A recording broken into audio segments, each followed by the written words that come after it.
Welcome again to the Elders Inspire Awe podcast, where elderhood is understood as the very frontier of human evolution. My name is Myra Tara, and this podcast is brought to you by Heroes Hermitage and the Sacred Mother Elders Council. Today, we're exploring a perception that lives quietly in almost everybody's mind, the idea that older age means game over. You know the image, the closing credits rolling up the screen, a soft fade out of relevance, a gentle winding down of all things meaningful. Western culture has decided that aging means exit the stage.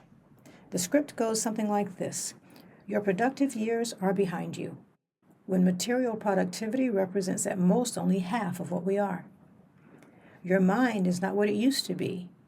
When the surrendered mind, the unoccupied mind, finds more clarity and more brilliance than the busy mind ever will.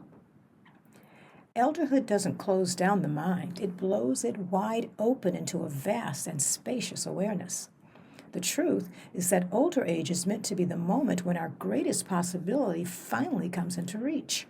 Aging is not game over, it is the beginning of an entirely different game. A different game played with completely different tools. The first tool is personal coherence. Coherence refers to an integrated self when your memories, emotions, mistakes, losses, and life experiences all come together to form a life story that is consistent and truthful. When you come to terms with your lived experiences, you free up emotional and mental energy that were previously locked away.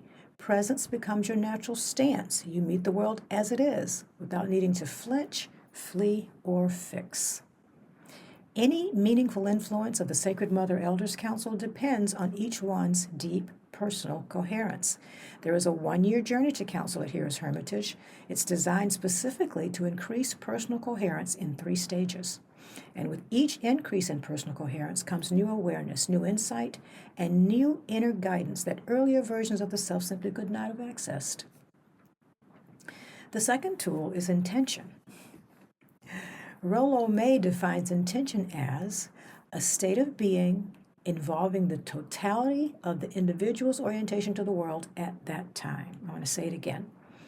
A state of being involving the totality of the individual's orientation to the world at that time. What he means is that intention isn't a wish or a preference or even a goal. Intention is the organizing force behind how you exist at any given moment. It's the posture of your entire being, your body, your emotions, your thoughts, all turned in a particular direction. Intention is not something you think. Intention is something you are.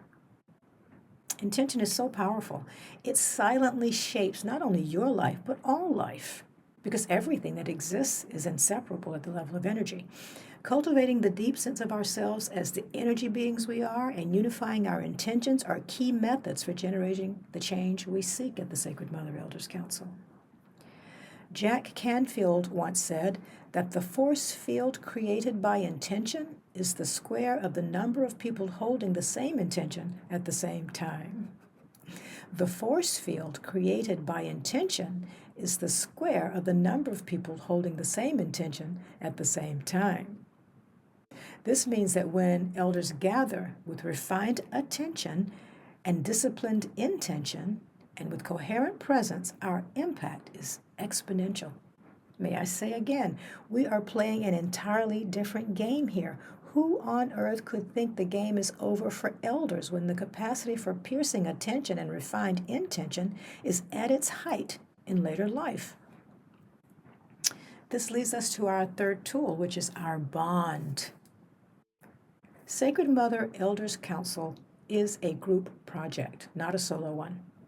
The journey to council generates a quantum bond among us that virtually eliminates the feeling of separation.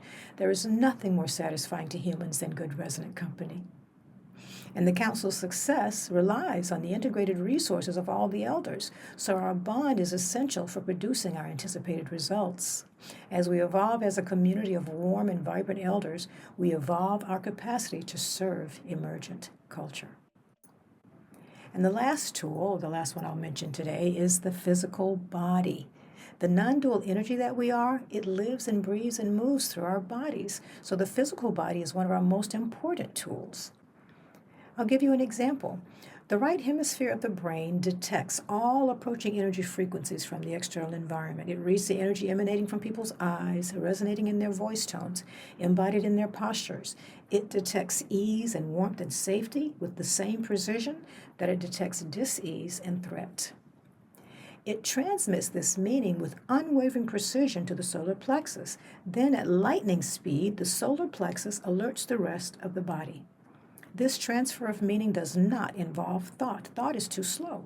Thought lags far behind the swift currents of energy and information moving through our bodies.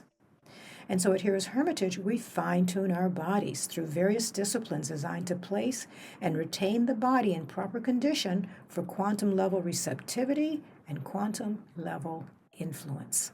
Disciplines such as exercise, clean eating, ritualized fasting, and breath work.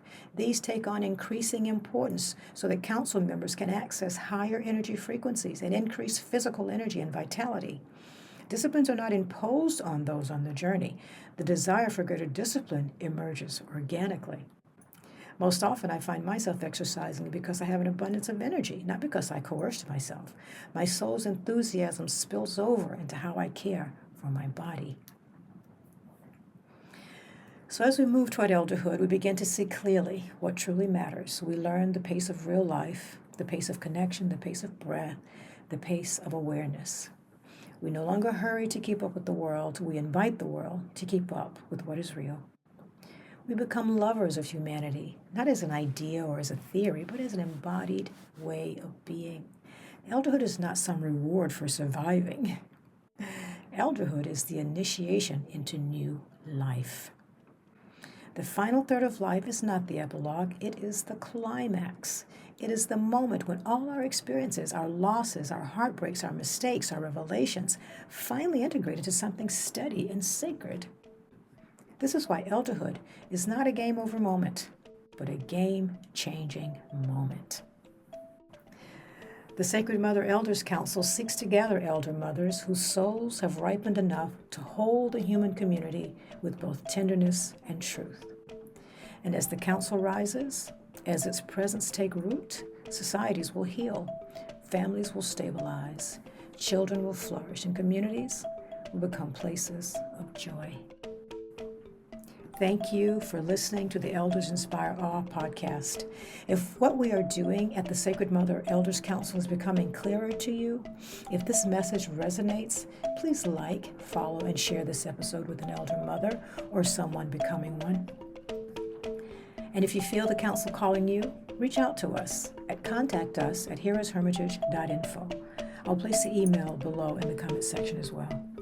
Until next time, be well.